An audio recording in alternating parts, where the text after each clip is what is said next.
Lu terlalu meremehkan kita-kita banyak orang.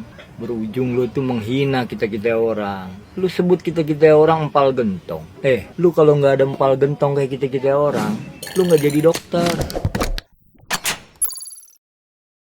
Hola netizen yang terhormat, kritikan pedas datang dari Dr. Felix Giovanni Hartono mengenai pengobatan alternatif Ibu Ida Dayak. Pengobatan yang dilakukan Ibu Ida Dayak diklaim settingan karena pasien yang sembuh diobati tidak jelas identitas dan keberadaannya. Dokter muda yang kerap membuat konten medis edukatif di media sosialnya yakni Dr. Felix Giovanni Hartono mengatakan melalui akun TikToknya bahwa seluruh pasien Ibu Ida Dayak tidak jelas identitas dan keberadaannya. Dokter muda itu mengklaim tidak ada jaminan bahwa sakit pasien yang Ibu Ida Dayak sembuhkan benar-benar sembuh atau justru akan bertambah parah. Lebih lanjut lagi, dia menghimbau kepada masyarakat untuk lebih bijak dalam mencari pengobatan karena dokter muda itu menilai misalkan pasien tidak sembuh dari pengobatan alternatifnya, maka akan beralih juga ke pengobatan medis. Kendati demikian, dari unggahan video tersebut banyak netizen yang berbakti mendukung pengobatan alternatif Ibu Ida Dayak. Bahkan netizen yang tersayang mengatakan bahwa dokter muda itu takut kehilangan pasien. Nah, gimana nih menurut netizen yang berbudi pekerti luhur? Silahkan berkomentar ya.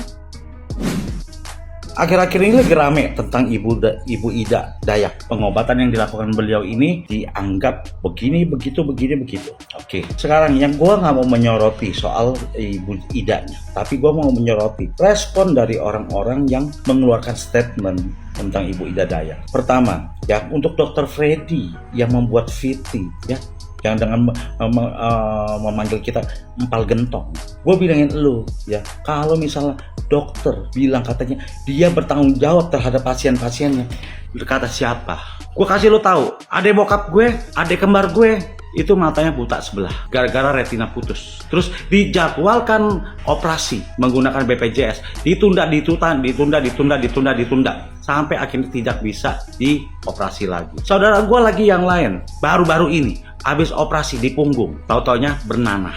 Dia nyalain saudara gue yang katanya mandi, padahal dia bangun aja nggak bisa, ya. Akhirnya sekarang berkelanjutan sampai operasi lagi. Ya. Apa itu yang namanya bertanggung jawab? Saran gua nih, kalau sekarang Ibu Ida melakukan pengobatan udah nggak dikomersilin, udah lo orang gak usah ganggu gugat, ya. Selama ini tidak ada yang komplain tentang malpraktek, tentang apa yang dilakukan oleh Ibu Ida. Nggak ada yang komplain. Kalau dokter biar salah juga nggak bisa dituntut. Ibu Ida kalau misalnya dia kesalahan, lu masih bisa tuntut. Lo orang dokter nggak bisa dituntut, selalu benar kayak Tuhan lu. Jadi udah nggak usah diganggu gugat. Tadi saya sudah simak videonya. Video ini sangat rentan, sangat berpotensi menimbulkan konflik di negara kita, ya, karena Anda sudah menyebut sebuah identitas yang berkaitan dengan etnis tertentu. Dalam hal ini adalah suku Dayak. Ini Anda harus hati-hati, ya. Oke, Anda sebagai seorang dokter semestinya Anda fokus kalau ingin mengkritik pengobatan alternatif atau komplementer, Anda fokus sesuai dengan profesi Anda sebagai seorang dokter, begitu. Mengenai Ibu Ida Dayak itu Anda tidak bisa serta-merta menyalahkan masyarakat, ya.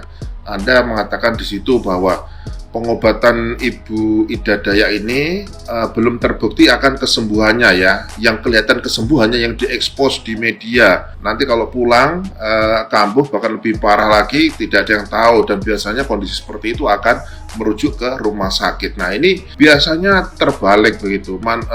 Masyarakat kita melakukan pengobatan ke alternatif atau komplementer itu karena mereka sudah putus asa, sudah kecewa dengan pengobatan medis gitu. Mereka nggak sembuh, biayanya mahal, butuh waktu yang lama, antri yang lama, apalagi kalau sampai terjadi pembedahan, ya, seperti kasus patah tulang twinco dan sebagainya seperti yang diselesaikan oleh Bu Ida itu, ya. Itu bisa antri sampai berbulan-bulan, apalagi kalau menggunakan BPJS, ya. Itu nanti kita bahas lagi masalah BPJS, dan itu pun belum ada jaminan bisa sembuh. Sudah lama, mahal, ngantri, belum tentu sembuh begitu. Nah, tentu masyarakat akan memilih pengobatan yang lebih cepat dan efisien ya. Nah, beberapa video yang FZP di beranda saya lihat itu memang bisa kembali ke posisi semula ya, tulangnya itu ketika mengalami dislokasi dan seterusnya itu kalau di medis pasti dioperasi gitu. Kalau Bu Ida itu sangat simpel saya lihat ya, cuma betot ya, dalam bahasa Jawanya itu ditarik terus dikembalikan ke posisi sendi semula begitu. Nah, sekarang pertanyaannya, para dokter bisa nggak melakukan apa seperti yang dilakukan Bu Ida itu dengan waktu yang singkat, cepat, dan murah begitu ya. 50.000 itu hanya untuk beli minyak ya. Jangan disamakan dengan BPJS yang katanya 42.000. 42.000 itu preminya setiap bulan bertahun-tahun selama Anda masih produktif begitu. Nah, ini juga harus diperhatikan ya, Pak Dokter, ini masukan untuk Anda agar lebih objektif lagi untuk. Nah, betul sekali. Bu Ida itu mengobatin orang itu adalah sisa-sisa pekerjaan dari dokter. Sisa-sisanya. Jadi sekarang diobatin sama Bu Ida. Dan yang aku heran sama dokter satu ini, dia masih muda, tapi kekhawatirannya panjang banget gitu loh. Semacam dia tidak percaya dengan takdir Allah.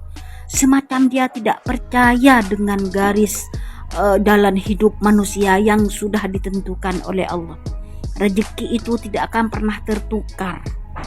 Jangan khawatir Pak Dokter, ya Pak Dokter yang muda ini ya. Dan saya di sini sudah menjelaskan lagi bahwa saya itu tidak ada pembelaan buat siapapun. Cuma untuk yang saya tidak terima, jujur memang saya tidak terima jika ada orang melakukan kebaikan selalu disalahkan, selalu diremehkan, ataupun selalu ingin dijatuhkan, gitu aja yang aku lakukan. Bukan karena aku tidak terima atau bukan karena aku membela gitu ya. Cuma aku tidak terima dengan perbuatan orang-orang yang seakan-akan dia tidak pernah melihat, tidak akan pernah mau melihat kebaikan orang lain gitu. Dan Pak Dokter yang satu ini kayaknya masih praktek sih, tapi dia itu sudah ngenger gitu. Nggak mungkin dia sudah ahli. Kalau dia sudah ahli, dia itu pastinya tahu gitu loh, tentang pengobatan alternatif gitu ya. Kan banyak dokter-dokter yang sudah spesialis, yang dokter ini, tapi nggak ada yang nyerotos kayak dokter yang satu itu. Heran saya. Makanya saya kesel banget karena VT dia untuk berdebat, untuk selalu menjatuhkan Bu Ida itu selalu lewat di berandaku. Makanya aku sampai nggak tega untuk diam gitu loh. Jadi ingat ya Pak Dokter, rezeki itu sudah ada yang ngatur. Jika engkau percaya dulu dengan keadaan uangmu, kau percaya dengan takdir Allah bahwa kau dengan adanya uang pasti kamu bisa. Makanya kamu sekarang harus lebih percaya. Dengan sudah nama kamu itu sudah menjadi dokter, jadi kamu harus lebih percaya bahwa Allah itu sudah memberikan kau yang lebih baik dari sebelumnya. Seperti itu. Jadi kau jangan pernah merusak nama orang lain. Jangan menjelek-jelekan orang lain, jangan menghina pekerjaan orang lain, dan jangan menjatuhkan martabat orang lain. Siapapun dia, meskipun beda agama, kita harus saling menghormati satu sama lain. Ya. Ingat loh Pak Dokter, hati. Iya emang benar, yang lu omong itu benar Pak Dokter. Tapi nggak semua kebenaran itu bisa lu sampaikan dengan cara lu sendiri, dengan seenak udah lu. Lu terlalu meremehkan kita banyak orang, berujung lu tuh menghina kita orang. Lu sebut kita orang empal gentong. Lu kalau nggak ada empal gentong kayak kita orang, lu nggak jadi dokter. Asal lu paham. Lu tuh jadi dokter karena ada kita orang, karena ada empal gentong yang lu maksud. Kalau lu kagak ada kita orang, siapa yang mau jadi pasien? Itu yang pertama. Yang kedua, masalah pengobatan alternatif, lu nggak usah segitunya meremehkan, apalagi lu menghina pengobatan alternatif dan lu meragukan. boleh, itu hak lu. Tapi nggak perlu lo buat edukasi yang seperti ini. Ini berlebihan bro, Pak Dokter yang terhormat. Gue ingetin, sebelum lo lahir, sebelum lo jadi dokter, dari zaman nenek moyang kita, yang ada tuh pengobatan alternatif. Dokter belum bisa nolong, apalagi masalah patah tulang.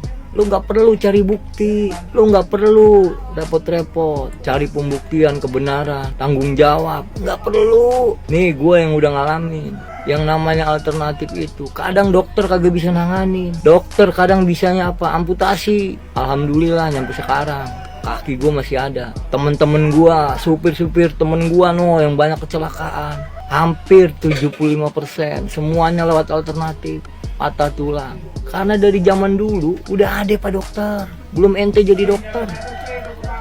Ingat tuh, ada yang namanya Sangkal Putu, ada yang namanya Cikande, dan lain-lain di daerah masing-masing. Ada yang namanya Guru Singa, banyak tuh. Lo harus tahu tuh, belajar lagi lo itu pintar, tapi jangan lo keblinger. Udah banyak buktinya.